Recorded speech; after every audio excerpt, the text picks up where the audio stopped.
జరిగిందంటే అక్కడ మిస్టేక్ జరిగిన విషయం ఏంటంటే ఆ అమ్మాయి హైట్ తక్కువ ఉంది. హైట్ తక్కువ ఉండడం వల్ల వాళ్ళు కింద టైల్స్ వేసిండ్రు, ఇట్లాంటి ఇట్లా ఒక 3-4 టైల్స్ వేసిండ్రు. వేసిన తర్వాత ఇవి కూడా కరెక్ట్గా వేయలేదు.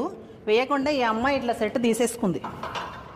ఇట్లా ఫస్ట్ తీసేసుకున్న తర్వాత అమ్మాయి ఇక్కడ నుంచి ఇట్లా ఇట్లా తీసుకుంది కదా.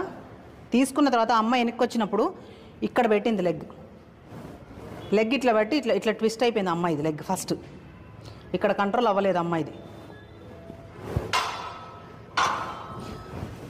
అమ్మాయి అసలు ఇట్లా వేయడం అనేది చాలా రాంగ్. ఎందుకంటే ఇంత 270 kgs వెయిట్ తీసుకొని బ్యాక్ స్టెప్ ఎట్లా వేయగలుగుతుంది అమ్మాయి? ఇంత హైట్ నుంచి ఇట్లా బ్యాక్ ఎట్లా వేయగలుగుతుంది?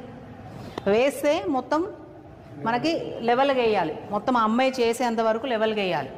లేదంటే అసలు ఇది హైట్ కిందకైనా ఉండాలి. సరే వాళ్ళ జిమ్లో వాళ్ళకున్న ర్యాక్కి ఇది మార్చలేమనుకోండి, కానీ ఇది చేంజ్ చేయొచ్చు కదా. అంటే ఈ మిస్టేక్ ఎవరిది? కోచ్దే కదా. అంటే కోచ్కి అంత మినిమం సెన్స్ లేదా? ఇంత హైట్ నుంచి అమ్మాయి మళ్ళీ ఇంకోటి ఏంటి, ఆ కోచ్ వెనక్కి గుంజేస్తూనే ఉన్నాడు, వెనక్కి తీసేసుకుంటూనే ఉన్నాడు. అసలు మాకేంటి అంటే నేషనల్ గేమ్స్లో అసలు బ్యాక్ సైడ్ నుంచి సపోర్ట్ ఇవ్వద్దు.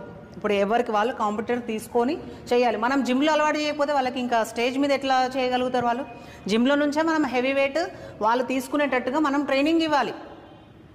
వాళ్ళు ఇక్కడికి వచ్చేసి మొత్తం కోచ్ తీసేసుకొని మళ్ళీ ఇంకా సైడ్ లోడర్స్ వాళ్ళు ఇక్కడ నిలబడ్డారు.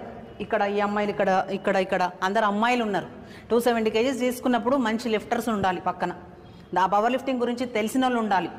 అది లిఫ్ట్ ఎట్లా పెట్టగలగాలి, ఎట్లా తీసుకోవాలి. అసలు ఆ అమ్మాయికి మళ్ళీ వాళ్ళకి ర్యాక్ కూడా ఉంది. ఆ అమ్మాయి ఈ ర్యాక్ కంటే కూడా వెనక్కి వచ్చేసింది. ఈ ర్యాక్ ఉన్నా కూడా అమ్మాయికి ఏం కాకపోతుండే. ఈ ర్యాక్ ఉంది అక్కడ. ఈ ర్యాక్ మనకి ఒకవేళ సెట్ చేయలేకపోతే దీని మీద ఇది హోల్డ్ చేసేయచ్చు, మనం చేసేసి పక్కకి వెళ్ళిపోవచ్చు.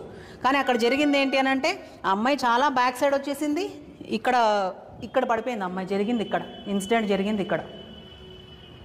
అమ్మాయి మీద ఇట్లా మెడ మీదకి వెళ్ళి పడడము, మళ్ళీ ఆ తల కోచ్కి తగలడము. ఆ అమ్మాయి అక్కడే చనిపోయింది. ఆ కోచ్కి ఇక్కడెక్కడో తగిలింది, ఆ అమ్మాయి తల తగిలింది.